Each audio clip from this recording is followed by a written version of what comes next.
सरकार ने बेशक सीबीआई की इंक्वायरी की घोषणा कर दी है, लेकिन वो इंक्वायरी भी एक धोखा है।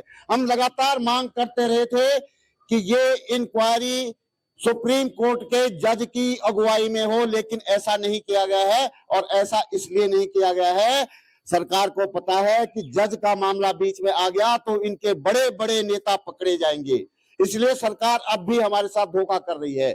हमें ये लड़ाई लगातार आगे ले जानी है। और अर्जुन थे कृष्ण पूछो रणभूमि भे सारी दुनियो रण पे का बचू लो, हम लड़ते रया बेड़ा हम लड़ते रून, हम लड़ते रया भूलो हम लड़ते रून। बड़ी महिमा रणभूमि की सबने ले बखानी, बड़ी महिमा रणभूमि की सबने ले बखानी। सतुर मितुर झूठ की साचो ये मजा छो पछाणी, सतुर मितुर झूठ की साचो ये मजा छो पछाणी। नेता कस हमारो उत्तराखंड कस हमारा नेता, जरी कंजरी उखड़ी भली के, जरी कंजरी उखड़ी भली के पूरी बहस करूं लो, हम लड़ते रया बेड़ा हम लड़ते रो। सब उत्तराखंडी भया हिमालय का लाल, सब उत्तराखंडी भया हिमालय का लाल।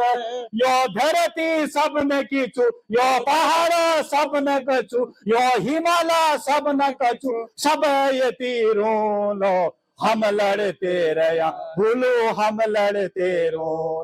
हूँ सबसे पहले हमारे संघर्ष वाहिनी के इंद्रेश मैखुरी जी हैं जो चमोली जिले से है, और त्रिलोक चंद जी हैं जो रुद्रप्रयाग से जी हैं, और मदन मोहन जी हैं जो ये भी रुद्रप्रयाग से हैं।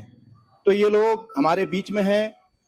समाज में जो भी अभिष्टाएं होती हैं, जो भी अत्याचार हो रहे हैं, ये इन्होंने जीवन अपना उनके पीछे लगा दिया है। सबसे पहले इन लोगों का गरुड़ में मैं स्वागत करता हूं। और हमारे साथ में हैं हमारे पूर्व ग्राम प्रधान, वर्तमान ग्राम प्रधान श्री कैलाश पवार जी, और हमारे 80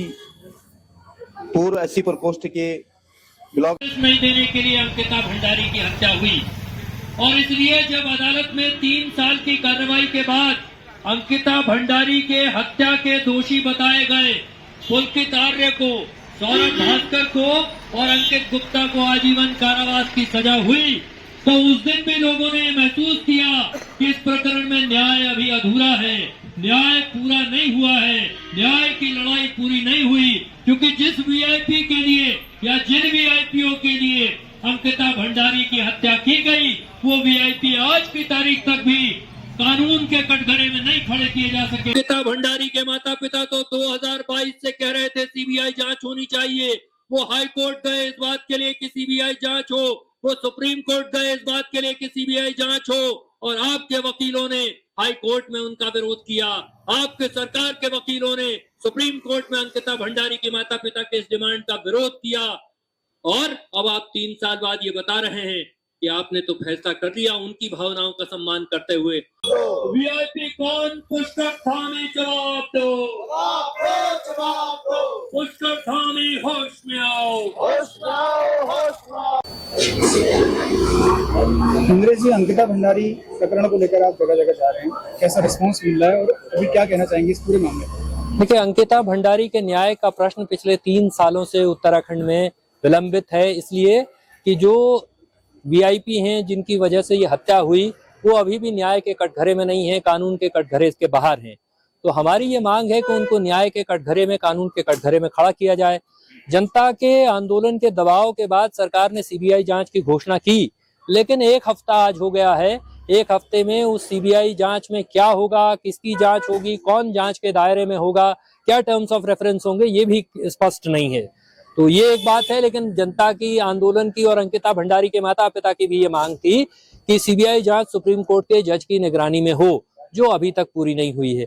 और इसके बीच में सरकार ने कुछ संदिग्ध चरित्रों को, कुछ संदिग्ध पात्रों को इस मामले में प्रवेश करा दिया है, जिनका रिकॉर्ड संदिग्ध है, जिनका रिकॉर्ड जनता के पक्ष में खड़े होने का नहीं है। इसलिए हम लोगों से ये अपील कर रहे हैं कि सचेत रहना है, सजग रहना है, क्योंकि उन वीआईपीज का खुलासा होने के लिए जरूरी है कि जनता सजग रहे, जनता सचेत रहे, तब ये दबाव सरकारों पर बनेगा कि उनको वो किसी को बचा न सकें, अन्यथा वो अपने वीआईपीज को बचाने की कोशिश कर रहे हैं। और हमारा ये भी कहना है कि अंकिता भंडारी के न्याय की लड़ाई सिर्फ एक लड़की के लिए न्याय की लड़ाई नहीं है, उत्तराखंड में महिलाओं की, उत्तराखंड में बेटियों की, बच्चियों की, पढ़ने लिखने से लेकर नौकरी करने तक खुल करके जाने की, बेखौफ तरीके से जाने की लड़ाई भी है। और ये इस उत्तराखंड को एक तरह से बड़े धन्ना सेठों, बड़े पूंजीपतियों, बड़े सफेद पोश राजनेताओं की ऐशगाह में तब्दील करने की कोशिश के खिलाफ भी लड़ाई है। यहाँ राज्य में थाईलैंड वाला पर्यटन का मॉडल न पनपे, इसकी लड़ाई भी है। और लोग इस बात को समझ रहे हैं, इस बात को बहुत गंभीरता से समझ रहे हैं। एसआईटी से लेकर सीबीआई तक का रास्ता जनता के आंदोलन से तय हुआ है, आगे का रास्ता भी जनता के आंदोलन, जनता के संघर्ष से ही तय होगा।